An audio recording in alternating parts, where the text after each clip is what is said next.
Genesis 7 has Ribi-ai in the margin over there. As a footnote to verse 29, we have Yetir-he. And God as a noun and verb said unto Moses, See, I have made thee a god to Pharaoh, and Aaron thy brother shall be thy prophet. And Natik,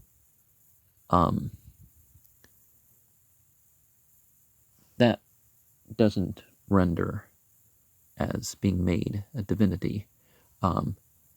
God has had an appearance of one given of divinity.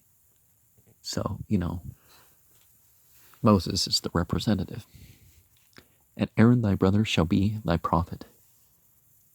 And, Nabi is a spiritual news giver.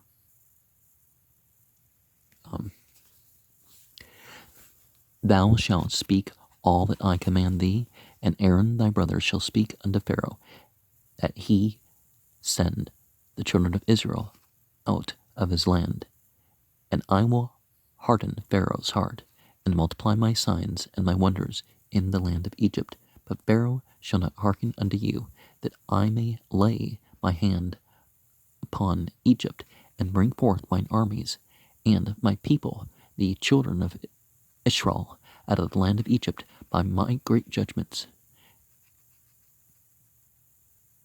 And the Egyptians shall know that I am God as noun and verb, when I stretch forth my hand upon Egypt, and bring out the children of Israel from among them.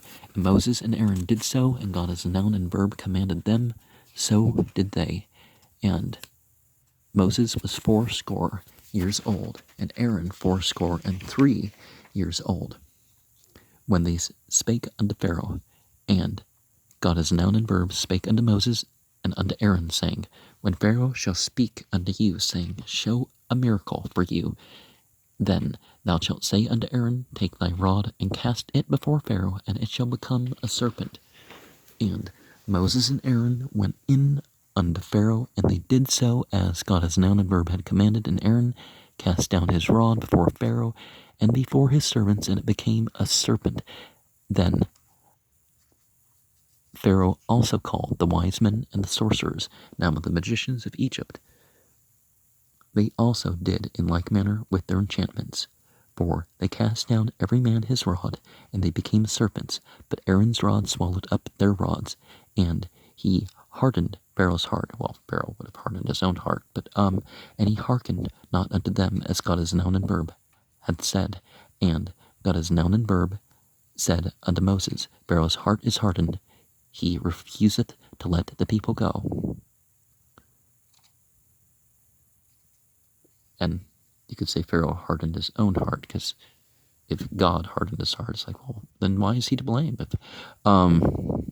Get thee unto Pharaoh in the morning, lo, he goeth out into the water, that thou shalt stand by the river's brink over against him, and the rod which was turned into a serpent shalt thou take in thine hand. Now, for example, there's another similar thing that's misunderstood, like in the Quran. It never says that God is not guiding people. It's using a verb form, and they're not taking in the guidance. But the guidance is being there,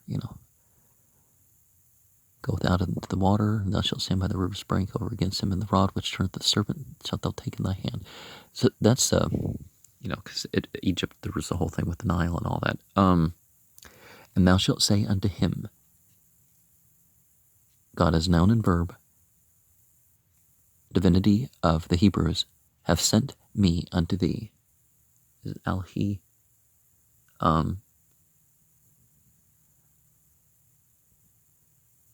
Saying, Let my people go, that they may serve me in the wilderness. And behold, hitherto thou wast not here. And thus saith God as noun and verb, In this shalt thou know that I am God as noun and verb.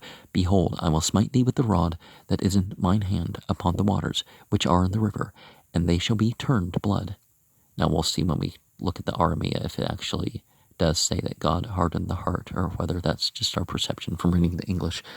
And the fish that is in the river shall die, and the river shall stink, and the Egyptians shall loathe to drink of the water of the river. And God as noun and verb spake unto Moses, Say unto Aaron, Take thy rod, and stretch out thine hand upon the waters of Egypt, upon their streams, upon their rivers, upon their ponds, upon all their pools of water, that they may become blood, that there may be blood throughout all the land of Egypt, both in the vessels of wood and the vessels of stone.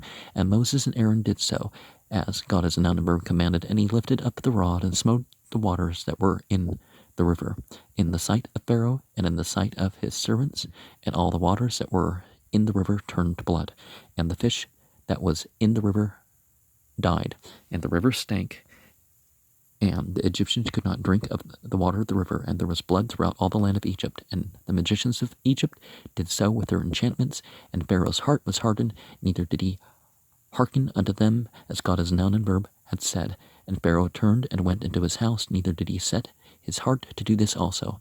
And all the Egyptians digged around about the river for water to drink, for they could not drink of the water of the river. And 7 days were fulfilled, and after that God as noun and verb had smitten the river. And God as noun and verb spoken to Moses, Go unto Pharaoh, and say unto him, Thus saith God as noun and verb, Let my people go, that they may serve me. And if thou refuse to let them go, behold, I will smite all thy borders with frogs, and the river shall bring up frogs abundantly, which shall go and come up into thine house, and into thy bedchamber, and upon thy bed, and into the house of thy servants, and upon thy people, and in thine ovens, and in thy kneading troughs, and the frogs shall come up both on thee, and upon thy people, and upon all thy servants. And I've been looking for frogs lately myself. Haven't been able to do any videos with frogs, but I've got a couple of pictures, well, toads.